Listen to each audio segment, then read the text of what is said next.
Yo, what's good, y'all, man? It's your boy Braan. No, it's your boy, and I'm back with another video. Listen, welcome to episode 2 of Real Talks with Braan.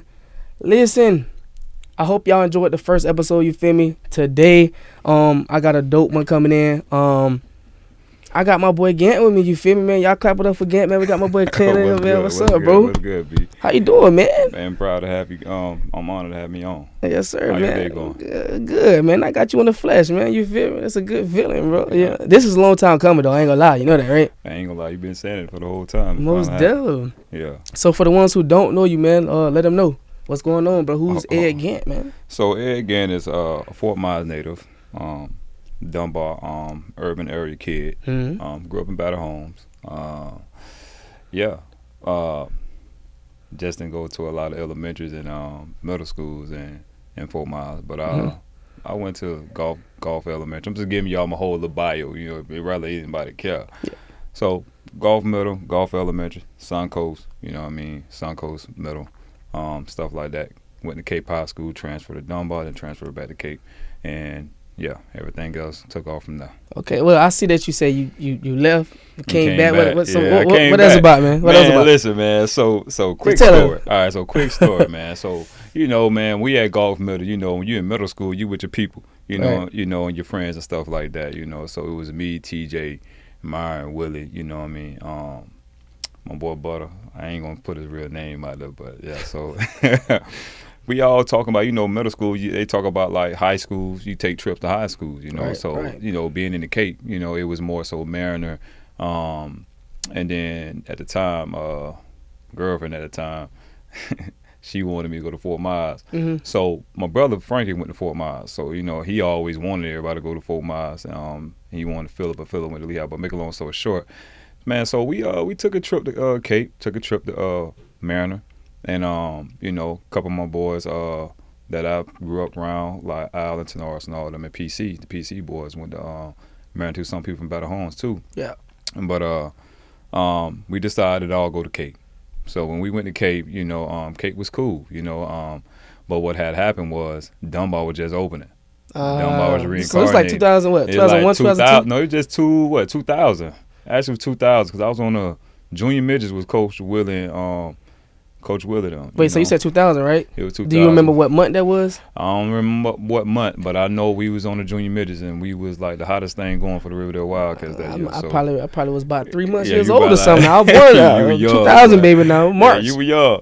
So yeah, man, that took place. You know, so we all went to Cape. You know, and you know, I started off. Our first varsity game was going to be against Richard. Them first Fort Myers. Richard Washington. Yeah, Cool. Yeah. I was a freshman. I was a little too. I heard he was good. No, he was good. I ain't gonna lie. He was a guy. He was the man. He was a man at the time. You know, he was that guy. He was the superstar. You know, Definitely. he was. But I hurt my knee, and so this how I got to Dunbar. All right, my nephew Curtis. You know, he was the quarterback. You know, he was the big thing around here. You know, him and God bless today, Willie Fletcher. Right. He was out there doing his thing. You know, Jermaine Burson and all them. So Dunbar got a little thing going. So my mom then was like, you know, Cape Core a little different. You know, Cape. Anybody know that's all the Cape schools, even with the new schools, it's a little different across that water. Just a little different. You know what I mean? I'm just being honest with you. Get spoiled a little bit. So mom was looking like, nah, you got to get away from there. Too many Spanish Latinas and yeah, so I got a thing. So she was like, nah, you gotta come back. So, you know, she took me to Dunbar. Yeah. So, but then again, really why we was going to Dunbar, because they looked at it like I was a receiver, nephew's a quarterback. Yeah. The 1-2 punch type thing, you know. And then my boy Kitchen was there. We was real tight too, you know. So, and Chris and all of them. So it was a good thing. I thought it was cool, but yeah, I got there and stuff happened. This cat done got in trouble and done went to Cyprus. So I'm like, God, dog, man, I done came here for you, and you know what I'm saying, and you done left me. Yeah, you know, so I'm like, yeah. So one thing led to another. I tried to. It was going good. I tried to stick it out, and then you know other things occurred, and I was like, hey man, I gotta get up out of here. Yeah. You know, so that's how I got back to Cape. Okay, so the chemistry, like once he was going, like that was your main reason that you had. It was the main reason. It was more so like a family thing that they wanted to see. You know, basically my brother wanted to see, like, you know, he was already the quarterback around here, and he was really one of the best in the state at that time. You know, like a lot of people even when I made it to the league, a lot of people still talk about him. You know, a lot of boys from Clewiston, a lot of boys from Pahokee. You know, Glade Central, like down that area, who Dunbar at the time was 2A, 1A, like playing against some high power. They was high power back then. Correct. He did his thing against them. You know what I mean? And that's what led it. So they was like, hey man, it'll be good to see both of y'all on the same field together. X, Y, and Z. It could be a dream come true type thing, but God dog, Pookie done dipped on me. So I was like, dang, he done left me hanging, man. I came over here, you done dipped. Now I gotta try to thug it out. So I tried to thug it out, man, and that's what had happened. Then some stuff happened, and I was like, hey man, look, it's only one football. So like the second string and third string were better than the first string, damn near. So I'm like, man, look, okay, cool. Like, I don't think I can do this. I got to go somewhere where I can get some touches or whatever. Fast. And they tried me. They tried to put me on JV too. Oh, yeah. Man, yeah. They'll do it. They'll try. No, I thank the cat to this day though. Rasheed Golden, like, man, Rasheed tried me too. I ain't gonna lie, he tried me, but I thank him though, because he what he did, he unlocked something. Turned you up. I'm gonna say it turned you up. He unlocked. When I say he unlocked man, something, playing JV definitely would turn you up. Like, dang, like y'all trying me. But he tried me though. He know I was getting off. Everybody knew he tried me, so I was like, all right. You know what I'm saying? He unlocked something. He unleashed something. So then when I went back across that water, it was vengeance from there. You know, everything else just took care of itself. Right. So that's how I got back to Cape. And being at Cape, I thought I was at home anyway, you know? Yeah. Core, man. You good. Yeah. So, man, like you said, Fort Myers native, bro. Bro, let us know. How was it growing up in Fort Myers, bro? Fort Myers was good, man. I mean, you know, I'm an 80s baby, so it's like, you know, growing up in Battle Homes is like, you know, a lot of kids be outside back then. You know, we did like a lot of neighborhood football. You know, we had this thing. We had this thing with Battle Homes and PC. We used to get together and we played, say, with Palm, or we'll go play in the Diamond, and we play in the Diamond and in Michigan and stuff like that. You know what I mean? Because you got to think, like, we was tight. You know, you had my boy Woo Woo, you had you know Leroy and all them. God bless dead, Lil Melvin and all them. We all like rocked out. You know, so.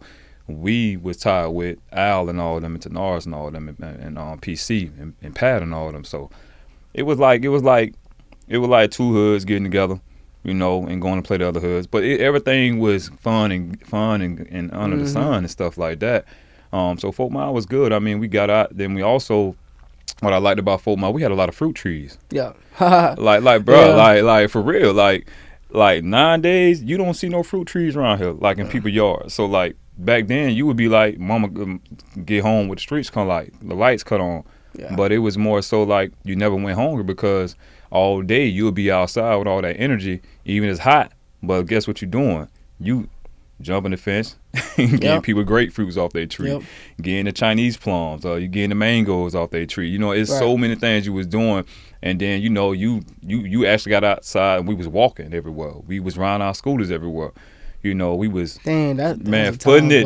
Was y'all playing marbles at that time too? We were playing marbles and everything, going to different hoods, playing marbles and everything. Yeah. So you know, the big thing was with the Stars complex. You know what I mean? So it's like we are literally leaving Battle Homes. You might steal a bike, drive to the Stars, but knowing, hey, that bike gonna be gone. But as long as you got to your destination, you know. So it was fun, man. It was real fun. It was a little different. These kids nowadays a little different, but it was fun.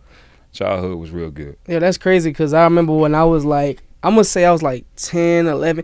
I ain't going to lie. I thought that was only like my age group around that time that was doing like the marbles things. It's crazy because y'all was doing it. And on top of that too, you were saying something about how there was so many fruit trees. So like I said, when I was around like 9, 10, 11, man, there was this house right next to the graveyard, right? And my little brother, I mean, not my little brother, my big brother and stuff like that, he'll have me ride on his handlebars and they'll drop us off. And like it was a star fruit tree out there. You don't even have like it was this specific house that always had star fruits, and they would literally drop us off the bike. We had to run up there, go up there and grab them, and they'll meet us down the road. Have to go get them and stuff like that, bro. Because man, they used to be so like selfish about their fruit, bro. Like, but we were getting it. We was like, It was different, man. That's why, like, sometimes I look at the kids nowadays. I be like, dang, like, even with my daughter now, you know, I look at them like, baby, you got to go outside. Even though it's hot. This sun hitting different. But still, just the fact that just to get outside to have a social life, you know what I mean, bond with the neighbors and stuff like that. So we really did that really heavy, you know. So back then, I can say, like, even back then with Easter, in the 90s, like, I wish I was born in the 90s. man, I wish I was born in the 90s. I want to be at least like 15 in the 90s. Listen, it was so different, man. I can talk about my family, but it was different, but just Fort Myers in general was different. You know what I'm saying? What I remember as a kid growing up from 5, 6, 7 years old, the Easter parade was really, really live, like concert type stuff. Like when people could live to see the dance groups. It wasn't just one, like how they do it nowadays, like the cheerleaders and the organizations or the dance groups. No, it was like amateur type stuff, like battles. You get what I'm saying? So it was really like, how can I put it, man? It was something to see, man. And back then, Fort Myers had, let me say this: Fort Myers was known for Easter. Right. Facts. Closed and brown sugar. Yep. You know what I mean? But when Easter come, everybody, you had people like literally like traveling out of state to come to Fort Myers just to see Easter for Fort Myers. We had car shows, everything going on. Bro. It was crazy. It was crazy. So his days a little different, but back then it was good. Yeah. So I could say my childhood was straight, man. I had a good childhood. Well, something that really kind of like stood out to me was like how you said like it was different hoods and stuff that was playing ball, right? Yep. Like I did the same exact thing, like, but when these things was happening, I probably was like 6 through like 9 or 10 years old, and I was always the small ones playing. We was the ones they get a ball to, the smallest ones, and they wouldn't tackle you out of it. Like they'll either have another like somebody small on their team that they'll like try to like make us hit each other, or like the older boys will trip us with their hands and do like all that other stuff like that. Yeah. But what really got to me was like y'all would play, all these different hoods would play, and it's like rather if y'all won or lost. I mean, I don't know if it was fights like that going on. No, it wasn't like, fights. Wow. It wasn't fights at all. The biggest thing was, I'll never forget it. We was, it was always like, it was battles, bro. Like, it was like game day for y'all. Man, I'll never forget it. I gotta call his name out here, but Trigger Slim, I'll never forget it. Like, I was a youngster though. I was a youngster. He probably don't remember still, but I remember like yesterday. It was me. By the homes we had Kendrick Green, Willie Green. It was me. It was we had Nate. We had Leroy Carter. We had Woo Woo. Back then, Woo Woo was running. People don't understand. Woo Woo was like one of the fastest big boys, like in the city. You know what I mean? But then we hooked up with the PC boys, because everybody went to Mariner and stuff like that, and they went. So we clicked and we went to play Michigan. You know what I'm saying? Michigan, the big honcho. You know what I'm saying? So it was that team. It was everybody. 24, man. Like everybody was that there. You feel what I'm saying? But it was good. But like that's where that's where raw talent come from. Like you seen raw. You get what I'm saying? Like, I mean, talking about hitting without pass on, like Hick Stick. Hick Stick was back before they even made Hick Stick. You know what I mean? Right.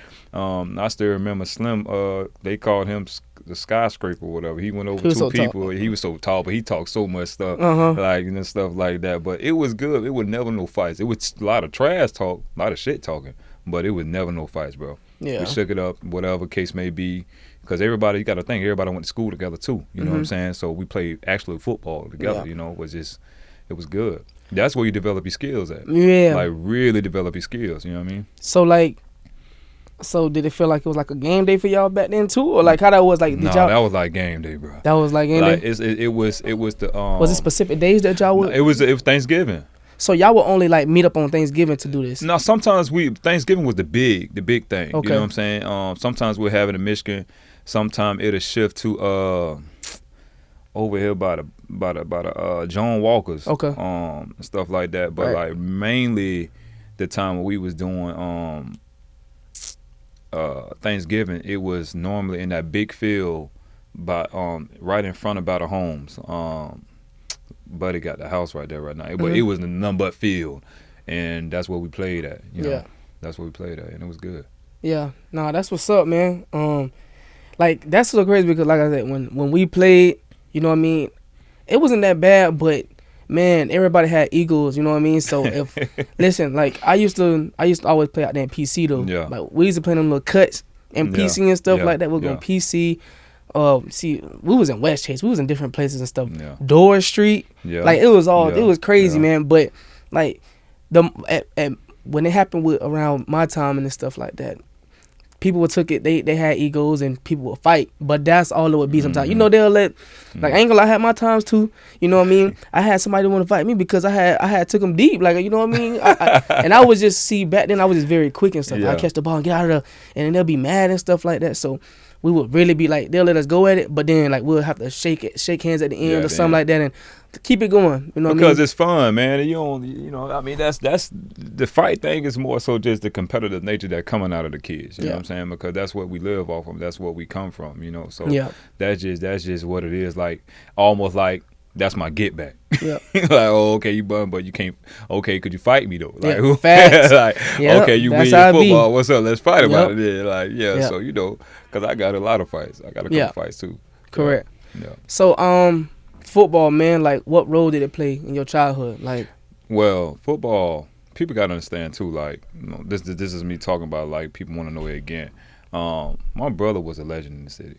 You know, a lot of guys, OGs that's 50 and 60 years old, you know what I mean, that look at me today, they talk about my brother Curtis Hood. Curtis' dad, Curtis' father. You know? Okay, Curtis Hood. Yeah, I'm the uncle.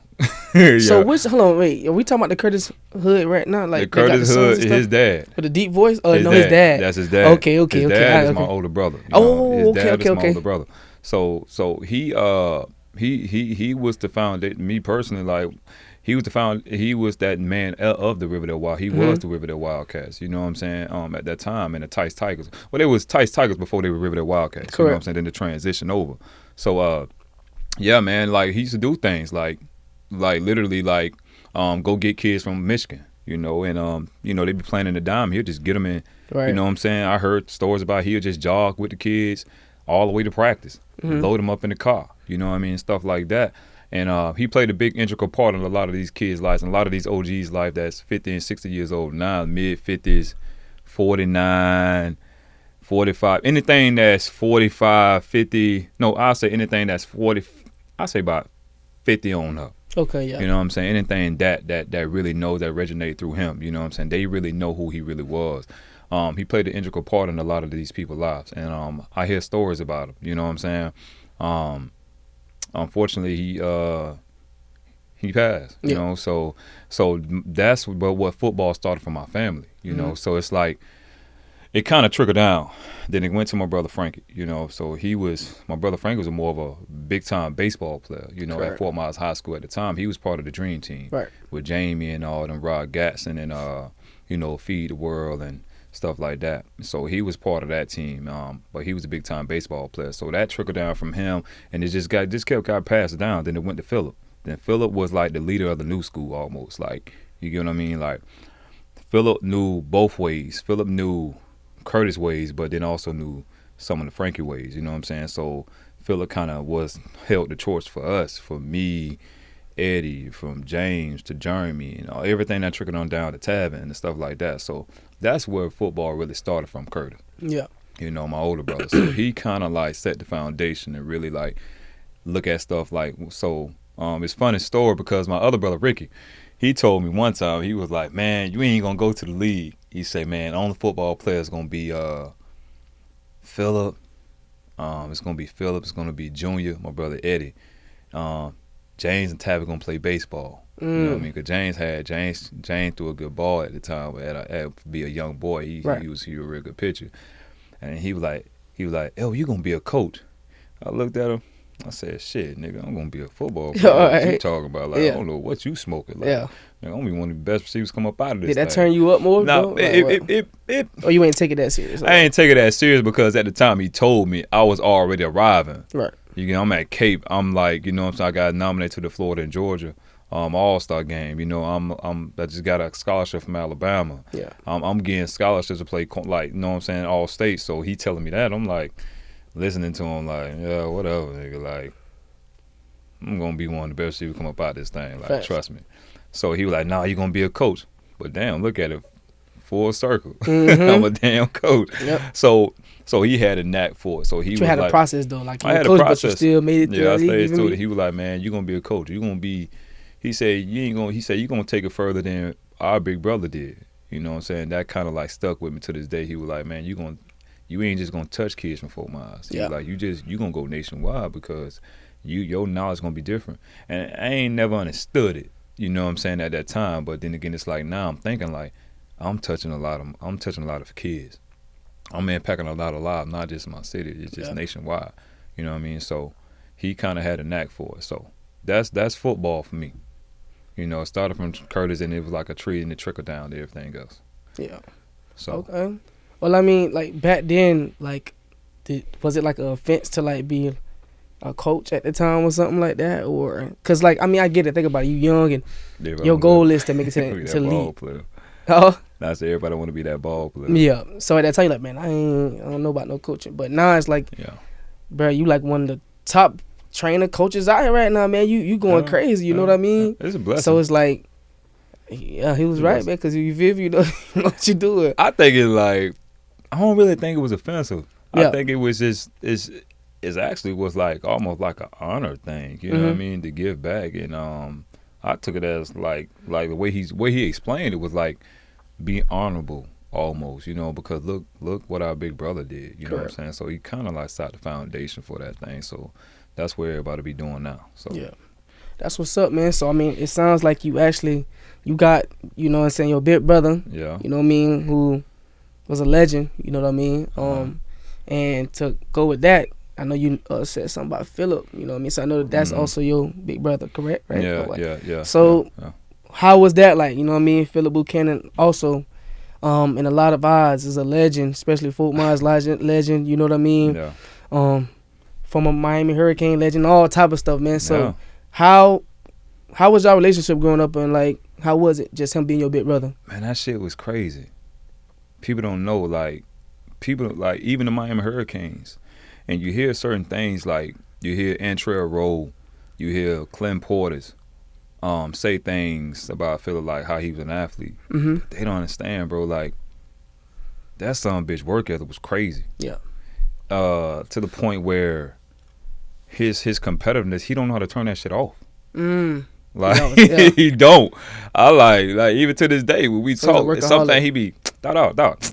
Man, listen, you don't look, bro. You can. Hey, I'm grown now, dog. I ain't 15, 13, 14 no more, bro. Like you ain't finna be that. You got to learn how to shut it off sometimes, you know. Yeah. But he was just different, man. Like from baseball, basketball, track, he did it all. But people don't understand. Like he was the first person that worked out at night that always showed us how like. Don't never show nobody what you're doing. You get what I'm saying? So a lot of times, a lot of people have been like, back when I was in high school, man, Gant got just good.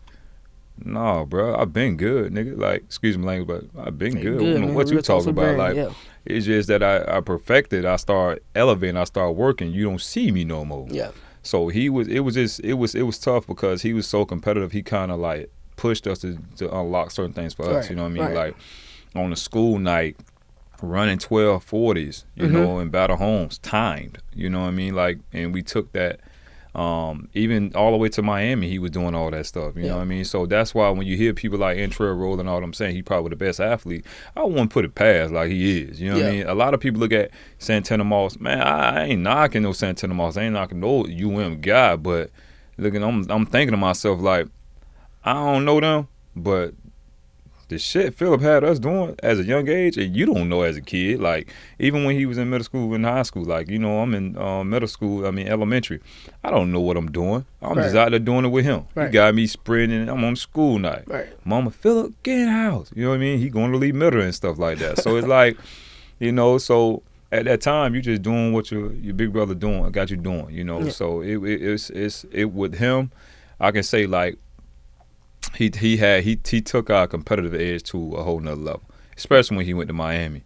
That's when it really kicked off, because as I was arriving, I had one summer, and like I tell everybody, I only blew up in high school. I only blew up all 1 year. People don't know that. Like, people don't know, like, transfer to Cape, you know what I mean? Got shot out, bust my knee up at my freshman year, couldn't play freshman.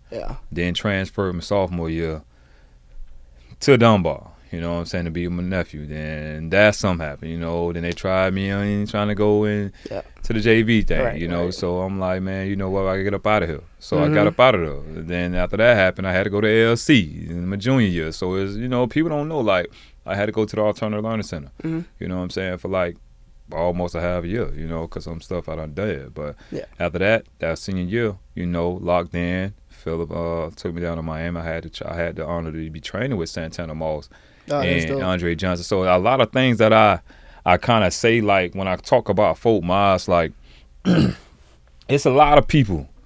Fort Myers is like gumbo. I tell people Fort Myers is like gumbo. It's a whole lot of good stuff mixed in one pot. One small pot's a whole lot of good stuff in it. You know what I mean? And I was fortunate to have that stuff because, not saying I was better than a lot of people, because a lot of people way better than me. You know what I mean? I just worked harder. You know, and then I had options and I had doors open and to meet certain people that can elevate my game. Right. You know, so that put me above my peers. But other than that, like, man, that's it. With Philip, it was just competitive.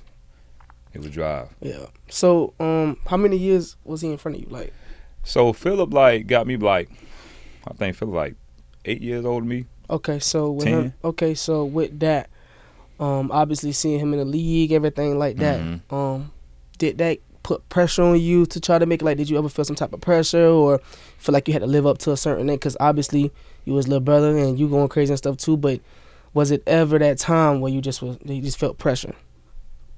Yeah, yeah, because it's the people.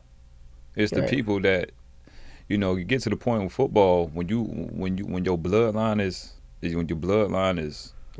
like the bloodline. You know what I mean? When you're a certain person is a certain caliber. Yeah. You know what I mean? They feel like you're part of that bloodline. You a little, oh, that's his little brother. You know what I mean? Now, the pros of it is this. The pros of it is that doors open. You know what I'm saying? You're gonna have first take. People gonna be up on you because who your people is. You know what I mean? So now you still got to go out there and do the work and perform. Okay. Right. So the cons is they expect certain things out of you. Mm-hmm. So if you don't perform, which is ain't gonna knock, but then it's gonna be like, well, he just not quite like so and so. You get what I'm saying? Right. So I can say a little pressure, but it's not. But it's just more so the people, other than everything, because they expect certain things out of you because of who your relatives are. Yeah. You know, and that's just life, period. You know what I mean? I mean, if you meet Donald Trump, I'm just saying Trump, man. I'm just if you meet Trump. Donald Trump's son right here, right, you're gonna expect him to be some type of business-minded person because of who his father is. Fact. He gotta know something. That's an example. You get what I'm saying? LeBron James or something. Yeah, you see LeBron, he's like, hey man, you LeBron James, your daddy, like, I know you him. You know what I'm saying? Because your dad him. You know what I mean? It's just so it's crazy. So yeah, I got a little pressure, but I always did what I had to do though. So I always foresee. I never looked at it like, as Philip Buchanan little brother. When I got in the NFL, that's what they were saying. That's what they hollering about. As Philip Buchanan little brother. Philip Buchanan little brother. I ain't never paid no attention to it because it's just like, I'm okay, cool. I'm still got to do me. You know what I mean? I'm here to do what Ed Gant gonna do. Right. You know what I mean? Yeah, it's cool to have a brother that's out, but I still got to perform. I got to go out and do what I got to do. Correct. So. Yeah, man. I mean, I feel like you still was locked in though. You know what I mean? And you ain't let it affect you to that point. Nah, it didn't. It didn't. Because when you're dealing with a person, coming from dealing with a person like him, it's like you understand. You kind of understand. We prep. You prep for that. Right. You get what I'm saying? Right, so it's like. You don't understand, like, man, my brother Ed used to be like in the mirror having conversations, you know, like day after the game getting interviewed. That's how deep it was. Like I'm in middle school, like we in the mirror. So how your game going? Like we Facts. Actually prepping. Yeah. Like we ain't know, we just having fun. Right, like, we know, but then again, never think that even though the goal is to make it to that big league, but then again, it's like never think that I actually be having interviews in college and stuff like that. So you kind of prep. Like, we was always prepping ourselves, not even knowing since we were little. You know, doing things like just for fun.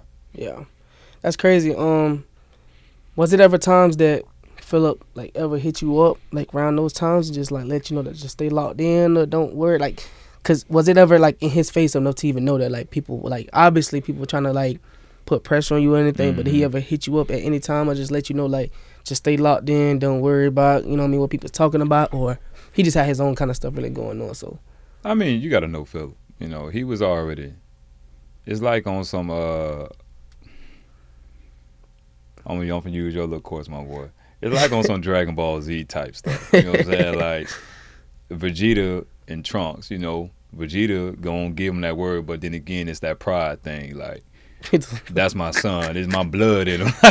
So I already he gonna do his thing regardless. Yeah. But like he'll spit something every now and then. But then again, he automatically know like the foundation where to come from, how my mindset was and how the mindset you gotta have. So he wasn't really too, he really wasn't too worried about that. Yeah.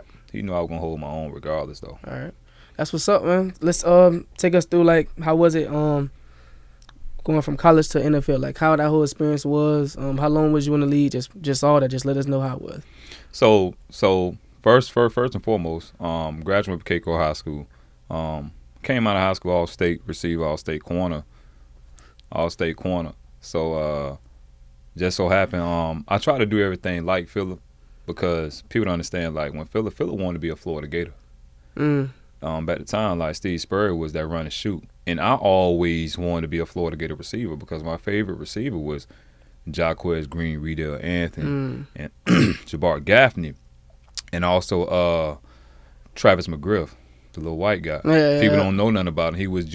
People don't know nothing about that guy. And he was Julius Edelman before he was Julius Edelman. They can't really mess with him. Yeah. You know what I mean? People don't really know about Travis. But see, he wanted to be a Florida Gator. You know what I mean? When we was in the house, like, you walk in Bird Drive, you had Fred Taylor posting when he had the mirror shield. You had posters of Riddell Anthony all over the wall, Florida Gator, everything, you know. Right. I'll never forget it. They wrote him. And they told he was too small. They took Lito Shepherd over. And I'll never forget, Phillip boo-hoo cried, man. Wow. Phillip boo-hoo cried. Phillip was pissed off, though. So what happened was we was going on their way to the Nike camp, you know what I mean? And Phillip was going to play receiver to show him, like, because Phillip really wanted to be a receiver anyway. People don't know that he's up there. He's really a receiver. Yeah. So he missed the receiver workout. And how he got on was he had to play corner. And what happened was he ran the 4.3 at the Nike camp at the time. That was the only camp you had. Like, it wasn't like these camps now. Like, you had people Nike combine. It wasn't combine. It was camp. Like it was Nike camp. Everybody from everywhere coming from everywhere because that was the only big camp that was out at that time. Right. It wasn't no other camps. It wasn't Rivals wasn't even thought of. You know what I mean? Rivals wasn't thought of. YouTube wasn't even alive at that time. And I'll never forget it. He locked down Andre. John, Andre was number one receiver in the country at the time, I think. And Kevin Beard, who's the wide receiver coach at Miami now, he was at Plantation High School. And Kevin was that man. I ain't gonna lie, Kevin did some stuff, bro. Kevin did some stuff. He wasn't fast, but Kevin did some stuff. Right. And he was just following Andre though everywhere. And they tried to, I'll never forget it, Northwestern coaches tried to get him to play at Miami. So that kind of took an effect to the point on me till I wanted to do everything he didn't want to do. So what happened was I went to a Nike camp, and at the time Florida was just Urban Meyer was actually Ron Zook was there. Florida was it was me and TJ. They actually wanted TJ, but at the time I just transferred back to Cape, so therefore I'm a nobody. You know what I'm saying? I don't got no stars. My boy TJ was like number 3 receiver in the state at the time. I think he was like the number 3 receiver in the state. TJ was like top 10 in the position, I think. But Florida wanted us at the camp. And at the time they did, I went and I got off. And I got off. Right. And I got off, man. I got a scholarship. So it was like me just trying to go to Florida because he wanted to go to Florida. And I wanted to be a Florida Gator receiver anyway because Jabbar Gaffney was my thing and Riddell Anthony was my thing and Jaquez Green. So, but I didn't get to go. I had to go to junior college. I went to junior college for 2 years. After I did my 2 years in junior college, LSU wanted me as a safety, but I didn't want to do it. I had one classmate, so I couldn't go. So then I had to go to Division II. So when I went to Division II, North Alabama was the school. North Alabama was one of the top Division II schools in the country for the past 5 years. So it was like, I just told Mark Husband when he came and Kenny Enfield, I was like, look, man, I got one goal. And that was my goal, to play against my brother. I was like, man, if you can get me to the next level, man, I'm straight. I sign right now. Ain't no telling. I was signing my whole damn life away. I just want to make it to the league. Right. So, and then that's what happened. I did. And then when I did that, I went to North Alabama for the next 2 years. Did my thing, was All-American, top guy in the nation, Division II ball. I did well at the NFL Combine. They had me all over the internet from my Combine showing. And, played 4 years in the league. And that everything else, that was that. That was that. That's what's up, man. Dang, that's what's up, though, man. At least I feel like when it comes to, like, you know what I mean, obviously make it to the league and stuff like that, too, bro. Like, that's a big goal that a lot of people want to make it to, you know what I mean? So, like, when you made it there, what was that feel? I'm going to be honest with you, man. When I made it, it was different for me because having a sibling there, and he kind of like exposed me to a lot of stuff at a young age. You know, being in Miami, being with Clinton, being around Braan, McKinney, and all them. Like, you know, I was young, bro. Like, I was young. So when I got the little spotlight that I got, I ain't never go out. Like, it was just like, okay, I did this at 16. Yeah. And a lot of guys who ain't had that childhood and had that person who exposed them to their life, they going to the club to the point you got some rookies got 20 bands in a Gucci bag. I'm like, man, what you doing all that money for, bro? Like, shit, I'm still trying to make the squad. Right, you know, it's a second round pick. You know, they pouring more wet on girls in the club. I'm like, y'all, man, y'all fools, man. Y'all fools crazy. Them boys living. You know what I mean? Yeah, they were lit. So it really wasn't nothing for me, you know what I mean? Because I was already exposed to it at an early age. So when I got it, it was just cool. I was just trying to just make my mark from that point. So it was real just cool, man. I mean, I had good times. Like, don't get me wrong, I had some stuff. I had some stuff. I could say my best time came when I was at Arizona Cardinals. Yeah. I mean, my boy Dominique Rajkumar, DRC, like he was a fool, man. Mm-hmm. So it's that Florida thing, Florida boys hang with Florida boys, So we had some stuff. We did some stuff, man. Some stuff ain't meant to be told, but. I ain't gonna lie. We lived a little bit. Facts. I ain't gonna lie. I mean, speaking on that, man, I know you said them Florida boys, you know what I'm saying? So who got the best football, though? You know what I'm saying? Florida, Cali, Texas. What you think? Who got the best? Man, I'm gonna be honest with you, man. See, I always see, since I was in junior college, since I've been in junior college, I'm gonna say this. Now, I can't say now that I'm a coach, that coaching from Georgia in Cali, I can get it to them.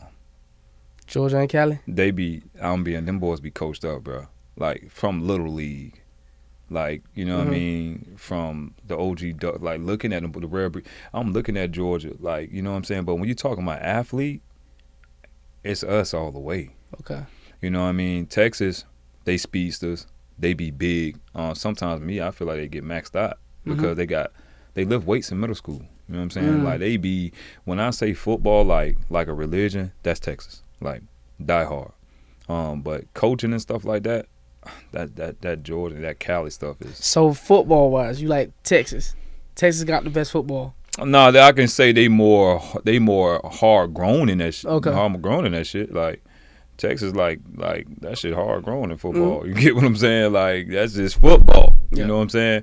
Cali, Florida, Georgia, Cali, you know what I'm saying? We football, but like when it comes to coaching, like me personally, like this comes from my experience, like knowing like students of the game, that Cali stuff is you can tell like they started at a young age. They on a whole nother level. Mm-hmm. I mean, you can tell, like, think about it. Every time they come down here, they beat up on the Florida teams. Correct. You know, you get a modern day and stuff like that. They whoop our ass. You know what I mean? But then again, as a team, but when you go individual, that shit, y'all Cowboys got to wrap that shit up. It's a wrap. Facts. You ain't messing with no Florida boy. But team-wise, they got it. Yeah. They got it because they coached up. They know X's and O's. Like, I can't give it to that, you know. But when it comes to mentality, that hunt, that lion, them animals, shit, them Florida boy, we coming. So, honestly, I mean, I feel like, football is a team sport, you know what I mean? So we need to be trying to get to that point to how Cali and all them is, you know what I mean, as far as with that. So I want to know what's Florida missing, man? What don't we have? Like, what's making us not be like how, you know what I mean, Cali is as far as a team, and then you got Texas, how they breeding and stuff like that, and you know what I mean, like what is Florida missing? Because, you know, I look on social media and I see like how Texas, they got all this money, they got high schools, the coaches are making $200K, all this crazy stuff. Yeah. Bro, our coaches in Florida can't even. I mean, I know I don't know the head coach, but I know the assistant, the other coaches ain't even making $5K, probably not even 35. I don't know. So what is we missing, bro? I don't really think it's missing. It's just the state. It's just the state just being states just being cheap asses. That's all. Yeah. I mean, Texas is just goes back again. It's a religion. They really thrive off football. Yeah. Florida ain't really missing nothing. When you're talking about Little League, like we got athletes, man. You got to think like. Weather, we really don't really get no bad weather for real unless it's in the summertime. That's like hurricane season. We got bipolar. But we got bipolar. But you got sunny day all day, so the kids is running around all day. Like when you know what I mean, even Cali too, straight. But Georgia, that shit get cold. Yeah, you know what I'm saying. So, but I just really feel like Florida ain't really doing that. I'm just talking about like just Southwest Florida, period. I'm talking about Southwest Florida. Okay, Southwest Florida. Because when you talk about when you go a little further down, like even though we all South Florida, but when you go to Miami on the East Coast, you know what I'm saying? You got a Teddy Bridgewater, you know what I'm saying? That you got a Amari Cooper, you got those guys that made it to the elite level, that they can come to the park and people can really drop their egos and listen to them. Right. Like think about it, Teddy just. Wait, hold on. Before you get too deep in that, no. All right. So, okay, because I know we talking about that Southwest, like you was talking about them, right? But before we branch off from to see how South Florida is and like, you know, Southwest Florida, I do want to just still know like as a whole is Florida, because like you said, bro, when Cali comes, rather if it's our youth be okay, it's smooth. You know what I mean? There's been times when Cali teams came down and they handled up. But like when it comes to high school, like modern day, all these guys they come down to Florida. They are the top teams, and they come down to Florida, and they play. How are they winning like this? They different. For one, you got to understand, they got Samoans, too. Yeah, them Samoans. I'm not going to lie, them Samoans is different. But then again, like I tell you, like man, like from Little League, like, and I'm going to be honest with you, I can't really, because in our Little League, too, when you go to South Florida, and I'm talking about like our little leagues, we can bump with them too in little league, but we gonna bump. Like sometimes in some you see the Ravens whoop their ass. Some Ravens beat the shit out of them. Even the Golden Army that time when they had Bacon on exactly. Wasn't nobody really messing with them. Even that Cypress Lake team, if Nairobi would have took it to the national thing, he would have bumped with them. You know what I mean? So but it's just when they get to the high school level, that's what I'm saying. Like, what is it in high school? Like, I just feel like coaches mindsets is different. Like, I'm gonna take our staff at CSN Community School in Naples, right? Good stuff. You gotta like you seen it. You gotta like a lot of head coaches like that play high caliber ball. You got so much knowledge, like coaches that just did that coach at Wake Forest. You get what I'm saying? Just a year ago. Wow. You know, coming and teaching defense. You got, you know what I'm saying, people playing in the SEC, you know what I'm saying, in the league, you know, like coached in the league for a certain amount of times with Belichick and stuff like that. And you put all these minds together, like what you think's going to happen? Correct. We ain't got to have the best talent because obviously we're not the best talent. We don't have majority of the talent that we had like in Southwest Florida. But people ask yourself, how you bumping with IMG? Junior national team. How you bumping with? It's because it's the mindset. It's the minds of the coaches, how we teaching the kids. So it goes back again with Cali. When they get to high school, they high school coaches just be on another level sometimes. Like modern day is just I think that dude that's there that been the older dude. I don't even think he been there since Matt Liner and all them and Carson Palmer been there. I don't think he left. He been there for like 40, 50 some years. I really don't think he's finna leave. Yeah. And so you got to think, and then De La Salle at the time, like with the number 1 ranked school, like Cali, this is something about they teaching their kids over there when they get to high school, and I feel like it's stimulated from youth football because at the end of the day, like they linemen already know zone, gap scheme, gap down linebacker. You know they understand duo blocking at a young age. We ain't doing that shit around here. Right. I mean, you can go to Fort Myers, you can go to the Firecats, you go to the Falcons, you can go to the Cypress Lake Hornets, you go to anywhere. I'm pretty sure you go down to the Ravens and say, hey, man, we're going to block duo. They probably ain't teaching that shit. Yeah, right. You know what I mean? But that's the difference. Do you think it's like, okay, so, because I want to know, like, is it because some of these coaches never played? Do you even believe that Do you believe that you had to play some type of ball or like D1 or any type of ball like that for you to even know what you do, know how to coach? I don't really. It's a catch-22 to that. I don't really believe that because some of the best coaches ain't never played ball. Yeah, right. I'm gonna be real. Like, you want to know who be becoming good coaches? Is the weirdos, like chess players, like people that just do connect foes and shit like that. Like, they minds just be different. Autism type. Like, they minds is different, bro. Like, they see stuff from a different lens. You know what I'm saying? As a player, then you come into a coach, you just know a generic way, like this the way. But for some reason, these coaches that never played ball, they crack the code and be like, and they invent things where you be like, that shit, I don't feel like that gonna work. And then that thing, boom. It's like, damn, that shit actually work. They just different, man. So that's why I don't really feel like you have to play ball, but I feel like you have to study. You know what I'm saying? Really, like, study and just really do your research and really, like, you know what I'm saying, teach yourself. You know, go to coach's clinic and advance your knowledge. You know what I'm saying? So that can help you out. So when you do get the knowledge, and you might have an idea, like, oh, dang, I could tweak it a little bit. Like, let me try this. You can try that. Right. But you only get to a certain level if you done, you know what I'm saying, advance yourself. So we should be definitely trying to teach our youth and stuff like that. Like, at what age should they be learning these I'm going to be honest things? with you, man. I think the coaches first. I'm going to tell you right now, Southwest Florida, our coaches got to teach themselves. I just feel like, and again, it's tough because, you know, you got your 9 to 5. A lot of these coaches work 9 to 5, man. So that's why I really take my hat off to any coach. Like, you know what I'm saying, they're taking their time out from any organization, from the Falcons, from the Firecats, from the Wildcats. You got to think, man. And then you don't really have that much time with the kids.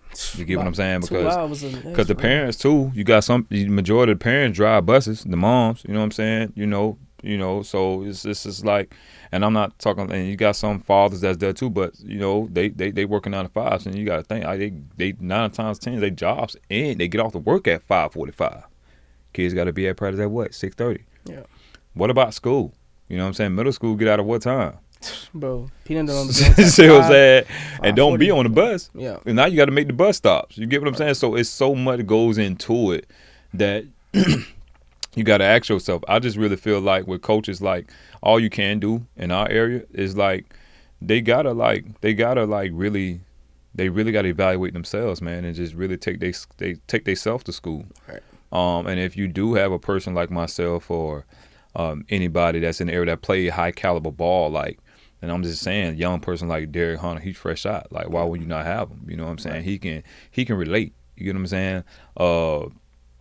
I mean, look at T.J. Johnson with Arizona. I can name, look, Braan Pulley. These kids done, these individuals done went to play big time ball. Like, I'm just throwing a few names out there. Right. You reach out to some of these boys. You know what I'm saying? Like, reach out to some and try to expand your knowledge because they might know something that you don't know. Or reach out to a Phillip. Phillip would love to give anybody some knowledge. Like, he thrive off that. You know what I'm saying? So, with me too, you know, I tell people, use me, but don't use me. Yeah. We all supposed to be in this world to be used, but I misuse. Yeah, so, I got you. Use me, but don't use me. You know what I mean? Yeah. So that's just that ego's got to drop. And, you know, and they got to take consideration of themselves and really take knowledge so they can get the kids knowledge. That's it. So I know, like I said, I know, you know what I mean, Miami, they set up like, I love the environment, how it is out there in Miami. And it's a lot of different places in Florida that I love as well.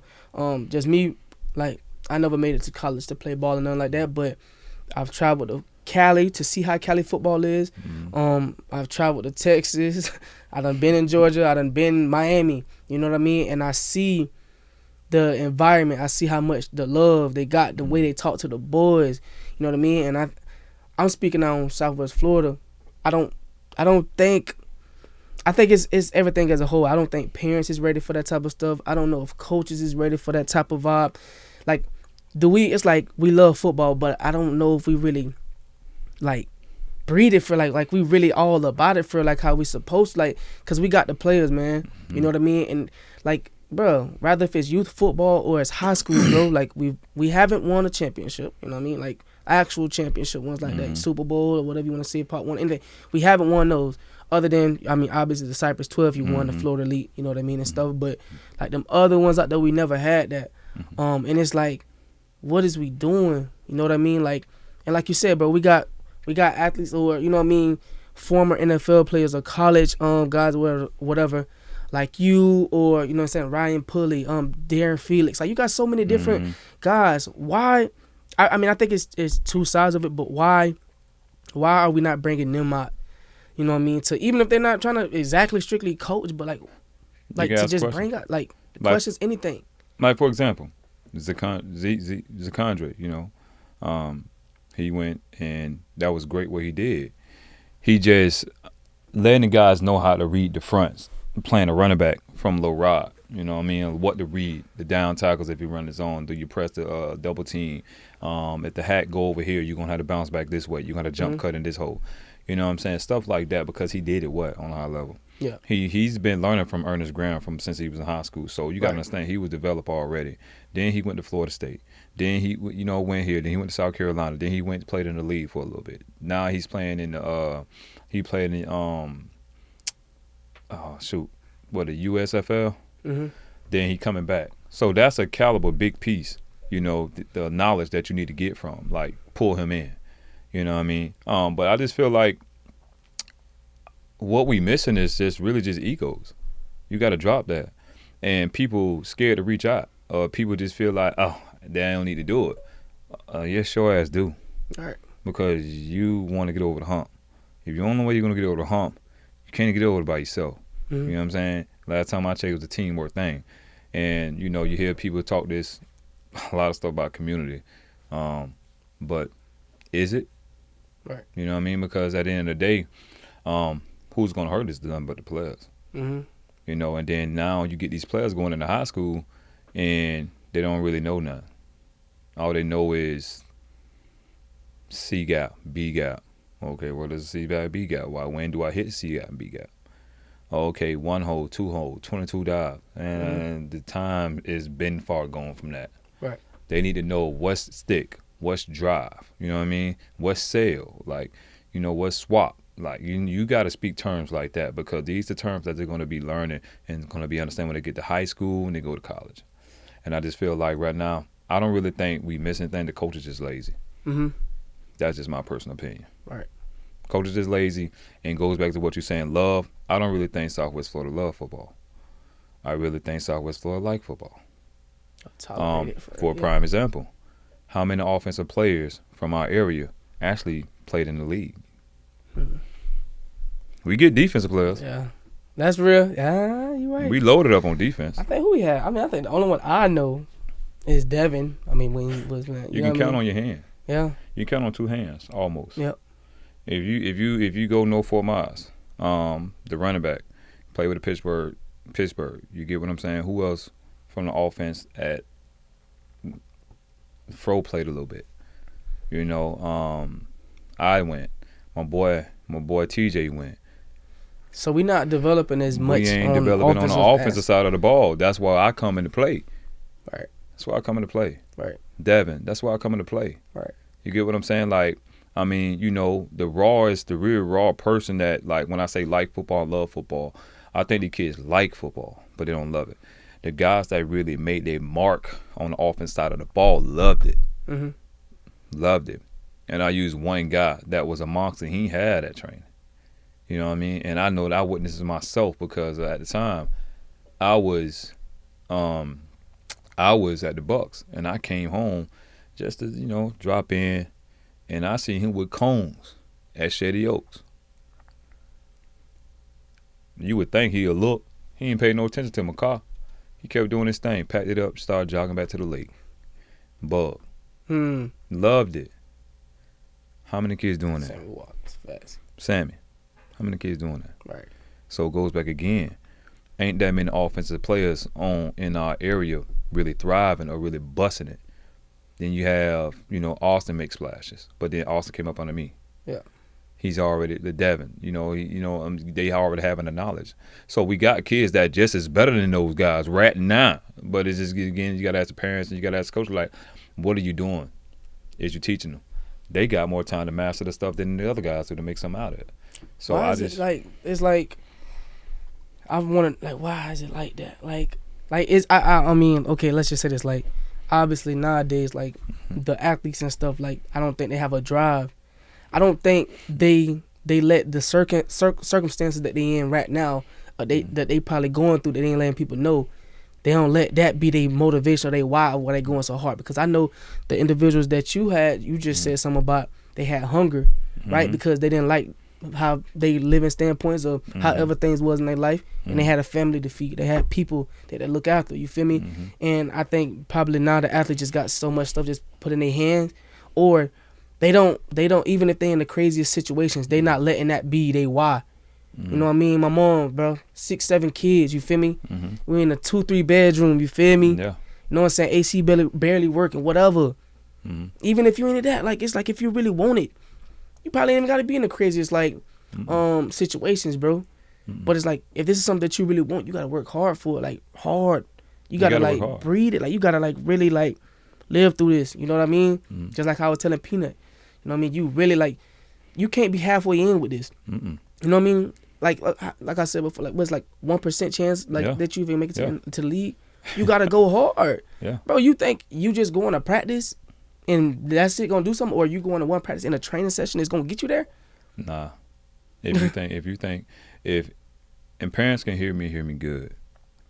If you think just going to practice for 2 hours, not in 2 hours, because you're not gonna get it to like 30 minutes. So I say an hour and a half, and think you're gonna get training for whatever the case may be.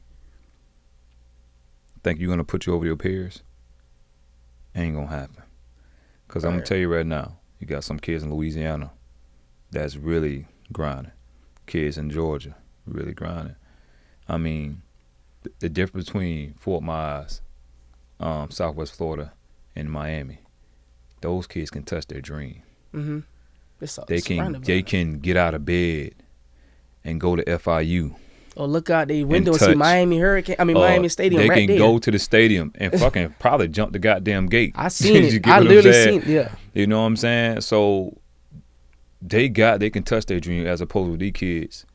That's where they got to work. These Southwest Florida kids got to understand they got to work twice as hard. And I feel like some of our kids, majority of our kids over here, I just feel like they kind of spoiled. They got that spoiled syndrome. Or they just comfortable. And they just comfortable. You get what I'm saying? Right. They don't look further. So it goes back again. The ones that really was the monsters on the offense side of the ball. You get what I'm saying? Like myself. You got Jay-Sean Jones now. Like these guys. Shout out to Jay-Sean. Yeah, you know what I'm saying? You got these guys like he's sticking. You get what I'm saying? Practice squad, but he gonna get his chance. Look at Devin. He played, you know, look at Austin. He's making, you can go on and on probably like 2 hands you can count on the offense side of the ball how many people made it. Ain't that many of us. Right. Like straight up. Right. So you got to ask yourself, like, those the guys that separated from the pack. Right. So I just feel like these kids nowadays, not only they got so much against them with the social media and all like that, it's just also the mindset of the kid or the mindset of the parent. Like, for example, I'm gonna be honest, because some people my age, a lot of people my age and your age who that having kids, you know, they get in the fact that I ain't gonna force my kid to do something bullshit. Facts. You got me messed all up. I wish Ava, Maya, Adriana say something. I don't want to do that, even though they mom help. You know, my daughter and the mom probably be like, "Well, I ain't gonna force them. Shit, I'm forcing them. They gonna do it. They have no choice." Right. Because it ain't about that. It ain't about. Sometimes it's not really about the sport. It's just not about the sport that I want you to strive in. I just feel like that sport can teach you skills of life. Right. You get what I'm saying? Yeah, so if you can take that out of it, that's the sweeter part. You get what I mean? So that's another thing. It be the parents. Right. The mindset of the parents. Right. Because I'm pushing mine. They got to push the kid because the kid don't really know his life. He don't know what he really want to do. He don't know if he good at something. And especially when stuff get hard on the kid, what the kid going to do? They going to shut down anyway. Like, oh, it hurt. I don't want it. No, you got to keep going. Yeah. So I just really feel like it's a part of the parenting around here than anything. And that's the difference between Southwest Florida and the East Coast. Yeah. I feel like, like you said, too, like just gotta push them, bro. You know what I mean? Gotta push them. Let's talk about, we're gonna wrap up in a little piece too, like, so let's talk about like why, like, the investment. Like, you gotta really invest into your kid, man. Got to. A lot of people feel like they don't have to invest. Like first of all, they're not taking them to training or nothing, but they just don't feel like they also don't have to invest into their kid. Like, you don't have to invest in something. Like, you gotta do it. Sometimes that comes from a place where they feel like they can do it on their own. You know, and kudos to him that you can do it on your own. But let me tell you something. It's going to come to a point where the expert got to grab him. Yeah. You only can take him so far. You get what I mean? Like, you can't just think like, oh, I've been doing this. My son don't need it. Yeah, your son do. Because you don't have all the answers. I mean, you know what I mean? Sometimes you just got to put them with somebody that you trust. Or they feel like it's too much. Is it too much, or is just for your convenience? Because some parents would be like, well, I'm not going to invest in my son with this because it's too much. But then again, you go buy your son $500 pair of shoes. That don't make no sense at all. Because he's going to grow out of them shoes, they're going to get dirty. To the point he might end up getting them away. But what he's going to get over here is so valuable to the point. Nowadays, if a parent invests in their kid, you're crazy. Because now, the way these kids can be millionaires at 17, 16 years old. They don't even got to make it to the NFL no more. Right. They getting money now. So you got to ask yourself, if you got to invest in 10,000, 15,000, even 20, to come out on top that your daughter can get a 4-year scholarship. Not only that, if she got stars by her name, it's whatever. They getting minimum of $375,000. Yeah. Just depends on who you are coming out. If you a top dog, you gonna be 400, 500 plus. You talking about a 17-year-old person giving $400,000, $300,000, and I'm just saying just that. You know what I'm saying? Not saying if he get there and produce, it's gonna be even more. I mean, look at JJ. That kid $1 million. He was the #1 player, and he's a millionaire. You get what I'm saying? Right. So why would you not invest in your kid? Right. And get your return? Right. It's a better return than just going to just buy some bull crap that's going to devalue you. Right. And so it goes back against the mindset of the parents. Right. So I want to talk about one more thing before we get up out of here. What can a community, like you say, man, like what can we do as a community to get these boys better? Like what can we do to invest in it or something? Because like I say, like we can sit up here and talk all day about, you know what I mean, the community. Like, yes, we got love for the hood, you know what I mean? Love the hood. But what type of actions can we do to start affecting our kids, rather if it's on the field or just outside of it or something? Like, how can we show that we support them more, or, you know what I mean, like in any other aspect, you know what I mean? How can what do you think we could be doing? First and foremost, the hood, so-called community, gotta love itself. That's the #1 thing. People got to be real with themselves, man. People got to be honest. People got to get out of this mindset, you know, because in our area, in the urban area, you get this thing of don't go to this school, don't go to that school. I'm just throwing it out there, you know what I mean?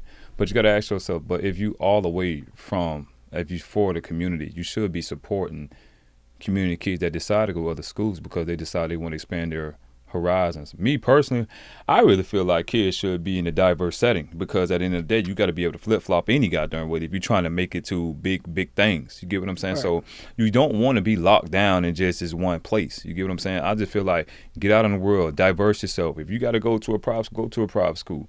Because at the end of the day, I'm going to be honest with you, like, you got to put yourself in a position that's going to do right for you for the future.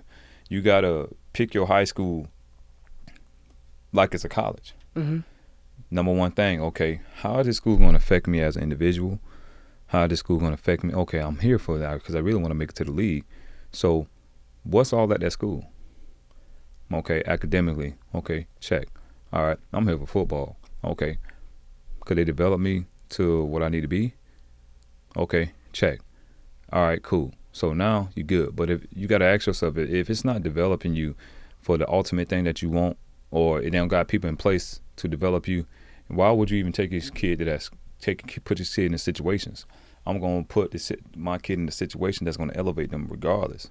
You know what I'm saying? And I just feel like sometimes we get stuck in the box in our community. Everybody's stuck in the box because they only look at it from one way, one-sided. You get what I'm saying? And so many, and what bothers me is so many kids in our community go to different schools, and you against the school because they don't go to one school. You know what I mean? I don't care what people know. They know what I'm talking about, but I don't give a damn. But That's just me. I'm just gonna keep it a buck. So you gotta ask yourself, them same people, like if you have an opportunity to go to an IMG, would you not take your kid to an IMG? Or would you pass it up? I'm pretty sure they wouldn't. Yeah. Even though they say they would, I'm pretty sure they wouldn't. Or if you have a St. Thomas Aquinas want your kid, a prestigious school, would you pass it up? I mean, you know what's so? I don't know. I'm just being honest with you. Like, think about it. A few people may really just like again, like I said, I love my city, bro. But like, we gotta start thinking about the benefits, bro. Like, if the coaches are even developing them, you know what I mean? Just so many other different things, you know. And it's like, but I don't know. Some people they'll probably just keep their kid in the city, bro. But then again, because it's putting on for the crib. When it's like, yes, you want to put on for the hood, want to put on for your city, but like, bro, things gotta change. You feel me? But ask yourself. Charleston White said it best. He tried so much for the community, nobody didn't listen. You get to the point where you're gonna be like, fuck the community, right? Because at the end of the day, who pay your bills? The community paying your bills. Community gonna talk about you regardless of the situation. Right. I mean, you see it now. Like if you go somewhere, they're gonna talk about you. You go somewhere, if you do, you do. You don't, you don't. You know. Even if you at the place that they want you to be at, they're gonna talk about you still. If you ain't winning or whatever the case may be, it's still gonna be that. Yeah. You know what I'm saying? But I just feel like parents also plays a part, because if your kid is not getting that development, you gotta get with somebody who's going to develop them. Period. Correct. And I just feel like, again, I'm just gonna go back to the community thing. If people can lay down their egos and people can just stop just trying to sword fight, you get what I'm saying, and just be like, hey, just be supportive of wherever it go, because you got community kids everywhere, at a Bishop, at a Cape, at a this, and you know, and it's always this stigma, it's like everybody against one thing, and I just feel like we all a whole. If we gonna be all a whole, be a whole. Don't talk about it, and you know what I'm saying, and just be all one thing. No, it don't work that way. It don't, because then you contradict yourself and you fake. Right. Because right now you're going against your word. So are you really for the community? Not. Because you can't judge. You can't be. I'm not for this. If that's the case, just be. All right, I'm just for this person, but I ain't for. Okay, cool. Just do that then. Right. You know what I'm saying? If that's wrote your boat, okay, cool. But I just feel like right now, it's community just got to pull itself. The people in the community got to pull itself. And I just feel like also parents got to understand too. You have to make a decision for your daughter and your son and your student athlete, the best fit for them. Like, I don't care. You get what I'm saying? That's what it's got to be. Because at the end of the day, you can't thrive off, man, I'm going to stay in the community. I ain't staying in no damn community. Because community what I'm staying in the community for? For what? If it's to come up and go bigger and opportunity presents itself, you want me to stay in the damn community and I can better myself? What kind of damn sense do that make? Yeah. Goes back again. So if a kid had an opportunity to go to a prestigious school, why would he not?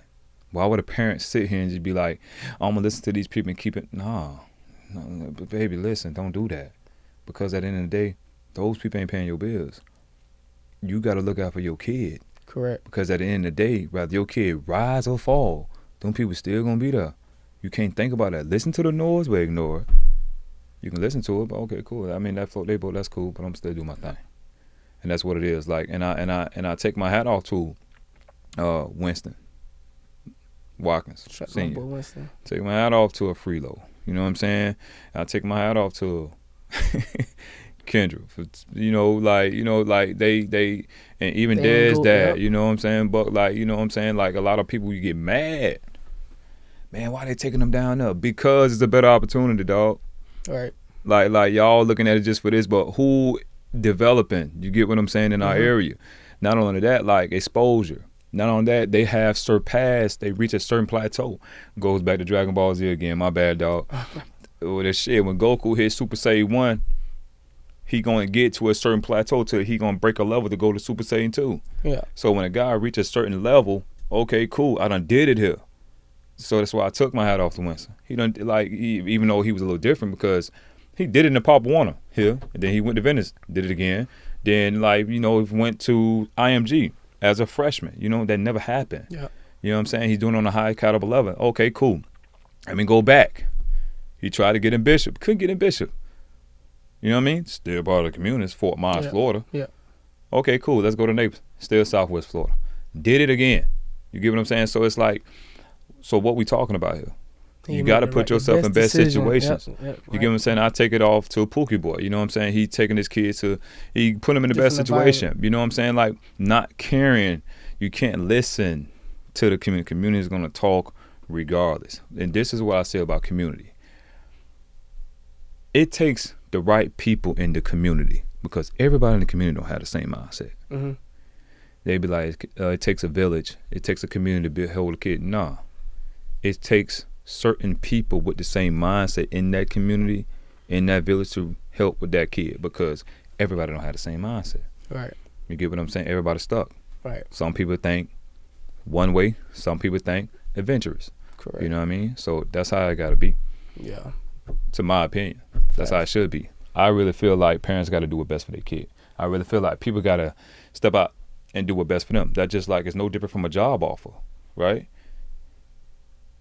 If you got a wife and kid and you working at a grocery store, right, that's making you what, $15 an hour, right?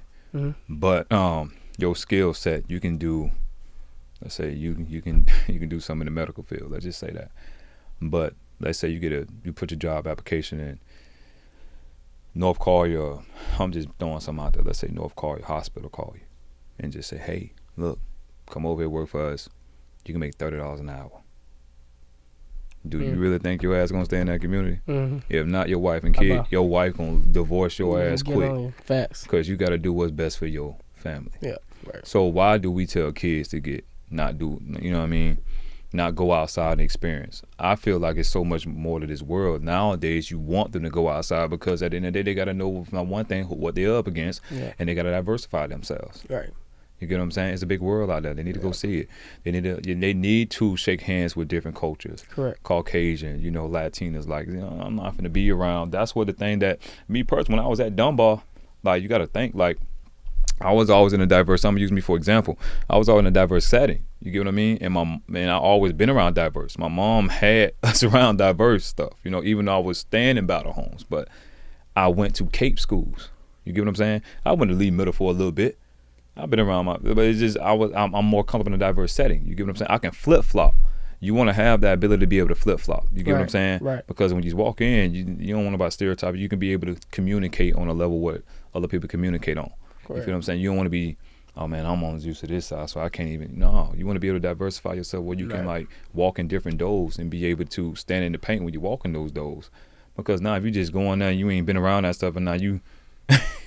Facts. You uncomfortable. Right. You get what I'm saying? Right. The kids be in an uncomfortable situation. Correct.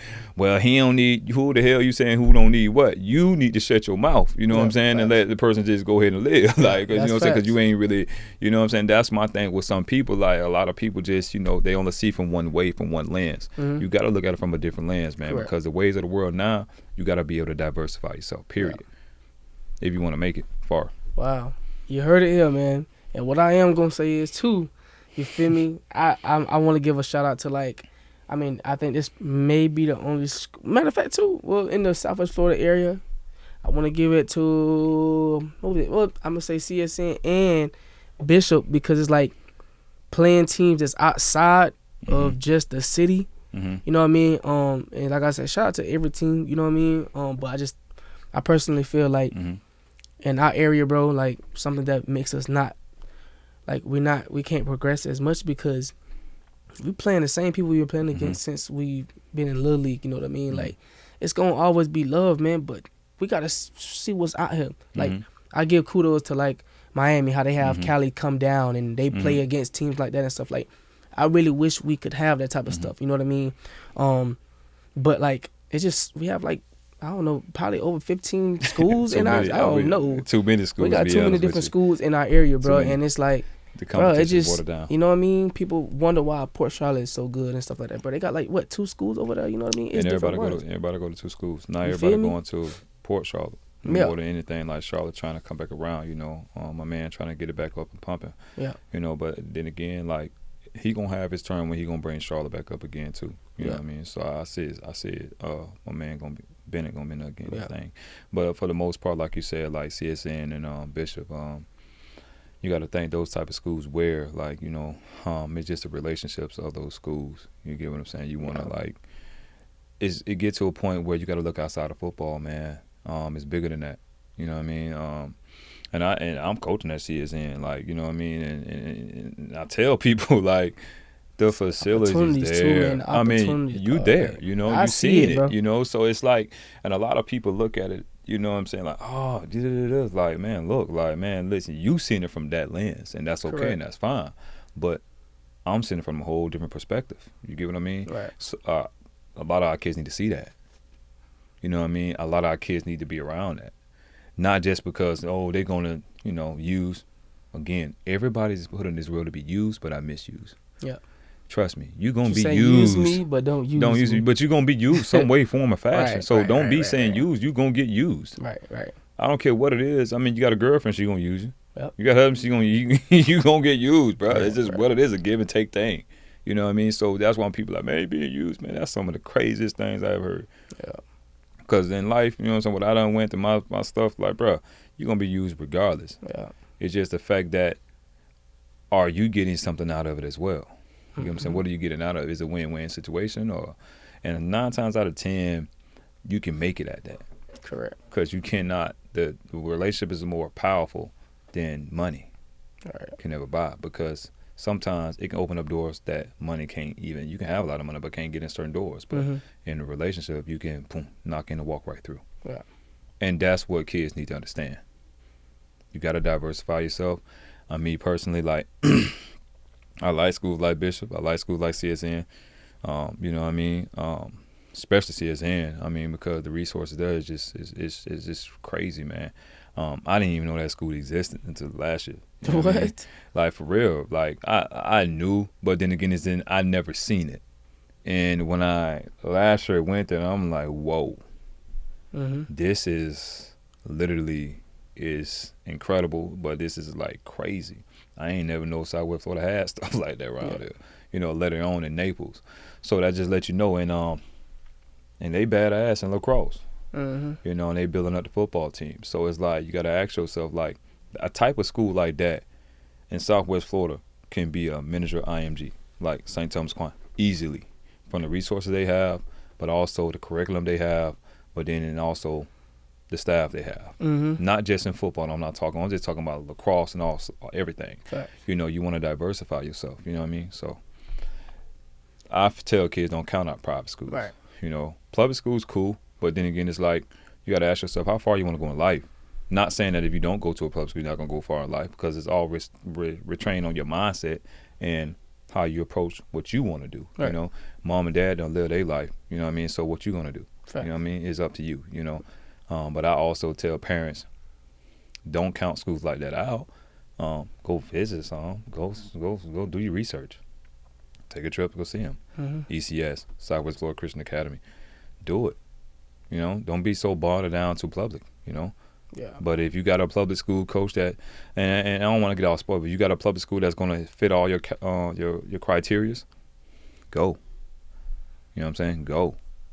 Hey, kudos. Go. That's good. Facts. But if you feel like, hey, man, it ain't fitting all my criterias, all right, mom, invest. Get them some help if you want to keep them at that school. Right. But if not, go find a school that have everything, then put them there. Yeah.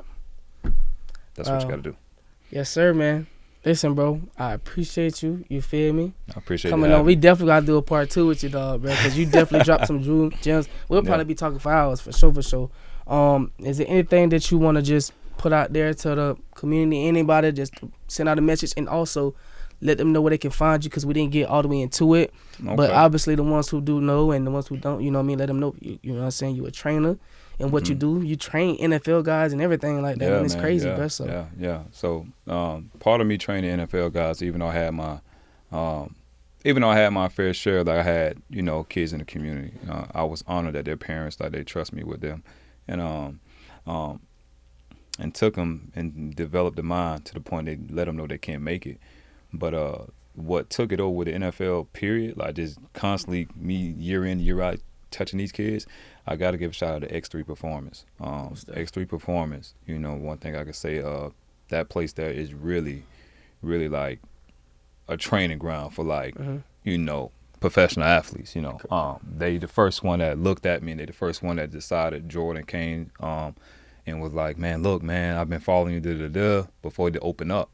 So he kind of gave me my step to be like, thanks. So I'm getting all these SEC guys and stuff. So shout out to X3. You can find me, X3 Performance. Shout out to them. You can find me over there, but you also can find me on social media, Instagram at I am Ed Gant.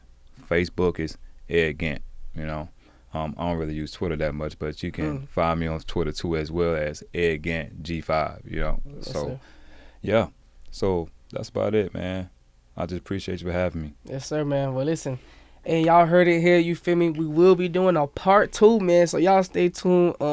Shout out to my boy Gant. You feel me? Know what I'm saying? It's finna go up, man. You already know. One more thing. Let's go. One more thing, guys. If you're wide receiver, tight end, running back that need to learn how to run routes out of the backfield, in-season preparation is just as important than off-season. You got to get in-season preparation. So also, you can follow my flyer on Facebook. If you guys interested in the in-season preparation, hit me up and we can get this thing rolling. All right? Let's get it, man. Hey, it's your boy Braan. Listen, if Braan ain't feeling what you watching for, to the next video, one more man. thing. One more thing. Practice Squad. All right? PB Productions. It will be out, short film. Make sure y'all be looking for it. Yeah. Let's get it, man. We good? We good. That's how you get that promo, man. Hey, that's it, man. Hey, like I said, make sure you like, comment, subscribe, man. We finna keep it going on. Let me know who y'all want to see next, man. All right? If Braan ain't film it, then what you watching for, man? What you watching Gone, for? bro. Peace.